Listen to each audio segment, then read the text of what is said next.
Assalamualaikum warahmatullahi wabarakatuh. Nama saya Tasya Gustira Aulia, NPM 1911070106. Di sini saya akan membacakan hasil review jurnal saya dari awal sampai akhir.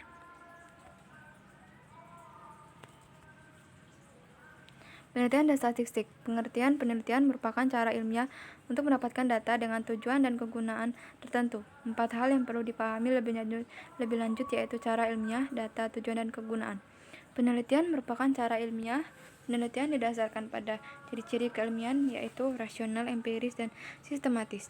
Data yang diperoleh dalam penelitian memiliki kriteria tertentu, yaitu valid, reliable, dan objektif.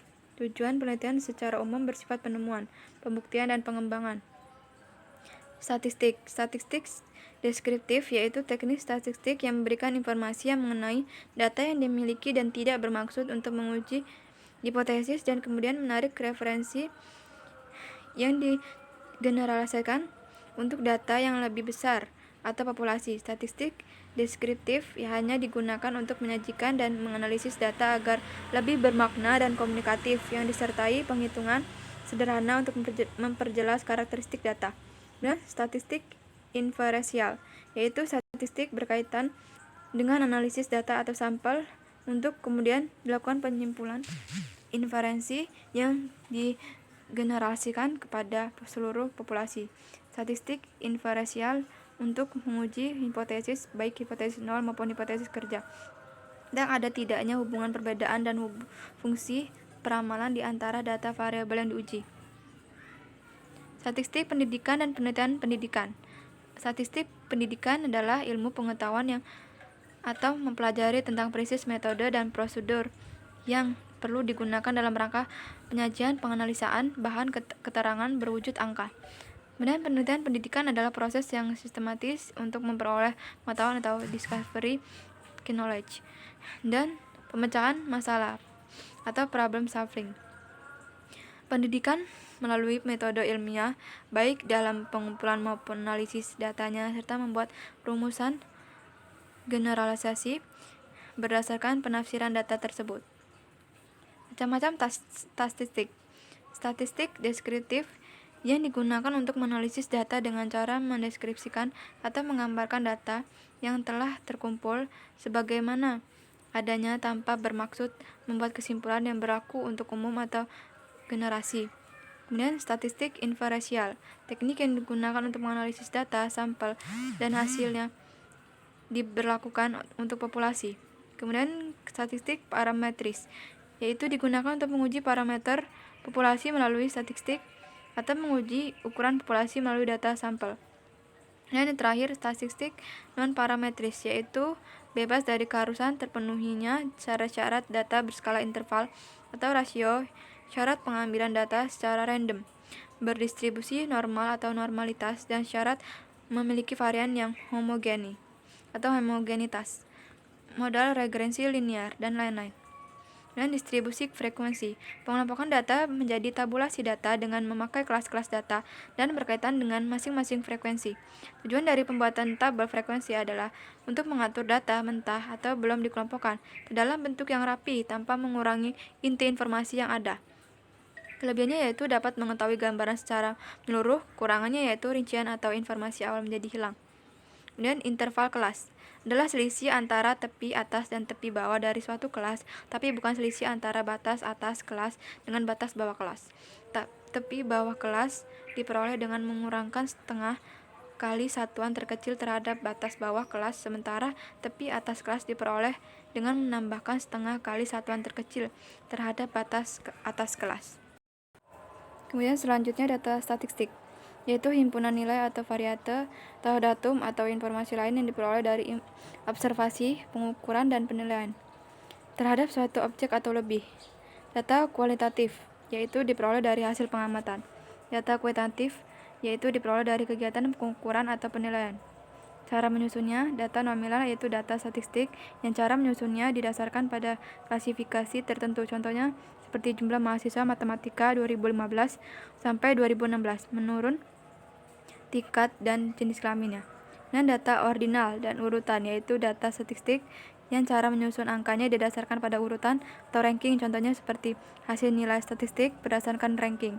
Data interval, yaitu data statistik di mana terdapat jarak yang sama di antara hal-hal yang sedang diteliti. Kemudian bentuk angka. Data tunggal yaitu data statistik yang angkanya merupakan satu unit atau satu kesatuan tidak dikelompokkan.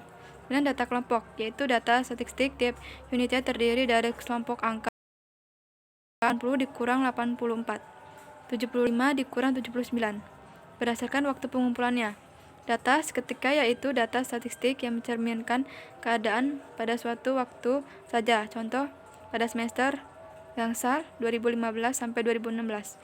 Data urutan waktu yaitu data statistik yang mencerminkan keadaan dari waktu ke waktu secara berurutan, contoh jumlah mahasiswa yang lulus dari tahun ini. Ukuran pemusatan data merupakan ukuran-ukuran dari sebuah kelompok data yang dapat mewakili karakteristik dari sebuah populasi.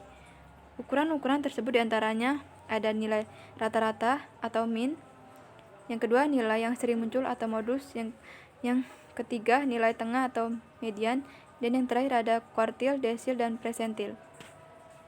Rata-rata mean data kelompok digunakan untuk menghitung nilai ukuran pemusatan untuk data dengan jumlah yang banyak. Kemudian agar lebih cepat, proses perhitungan dibantu dengan membuat terlebih dahulu tabel distribusi frekuensi. Ukuran penyebaran data, suatu ukuran yang menyatakan seberapa besar nilai-nilai data berbeda atau bervariasi dengan nilai ukuran pusatnya, atau seberapa besar penyimpangan nilai-nilai data dengan nilai pusatnya. Macam-macam ukuran. Yang pertama itu ada jangkauan atau range, yang kedua itu ada simpangan rata-rata atau data tunggal, dan data kelompok.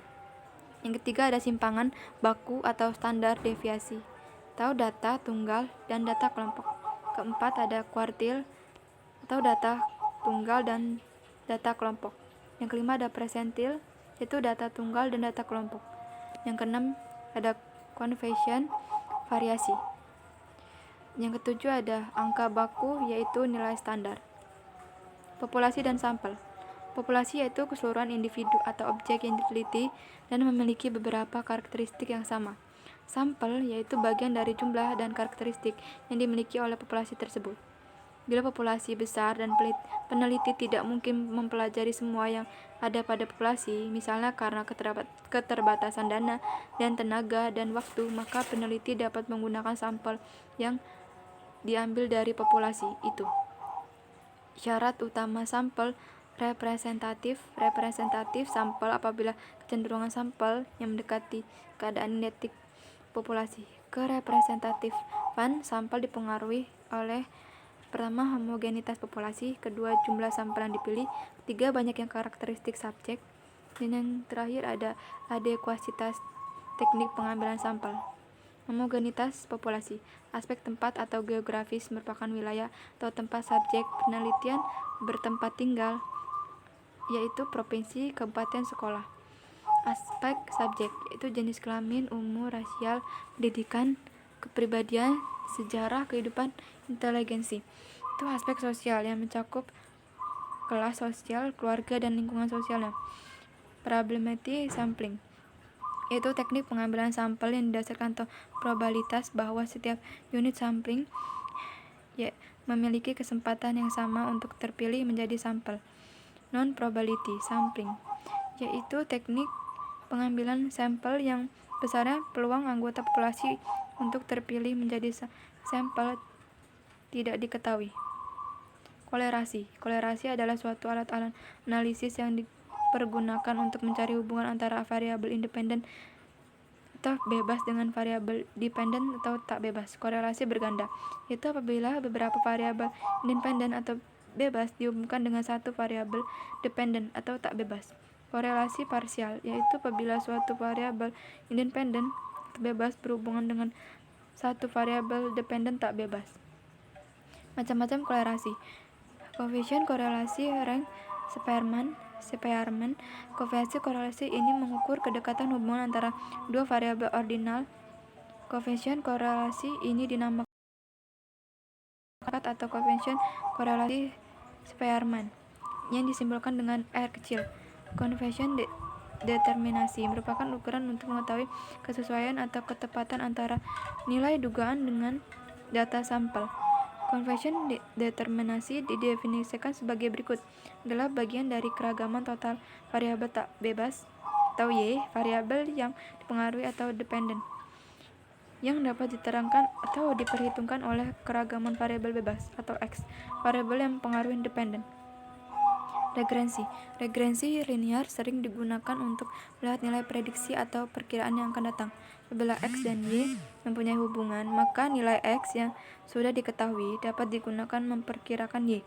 Perkiraan mengenai terjadinya suatu kejadian atau nilai variabel untuk waktu yang akan datang, seperti prediksi produksi 3 tahun yang akan datang, prediksi harga bulan depan, ramalan jumlah penduduk 10 tahun mendatang, ramalan hasil penjualan tahun depan. Regrensi berdasarkan jumlah variabel bebas. Ada satu variabel bebas atau regrensi sederhana, lebih satu variabel bebas, regrensi berganda. Berdasarkan sifat hubungan kedua variabel. Berdasarkan sifat linear, bersifat non-linear, regrensi linear, regrensi non-linear, berdasarkan skala pengukuran variabel bebas dan terikat. Variabel terikat semua variabel bebas interval atau rasio, atau regrensi standar, variabel terikat dan sebagian variabel bebas interval, tapi ada sebagian variabel bebas nominal atau ordinal, regrensi atau dummy, variabel terikat berskala nominal atau ordinal, regrensi logistik atau ordinal. Sekian dari pemaparan saya. Saya ucapkan terima kasih. Wassalamualaikum warahmatullahi wabarakatuh.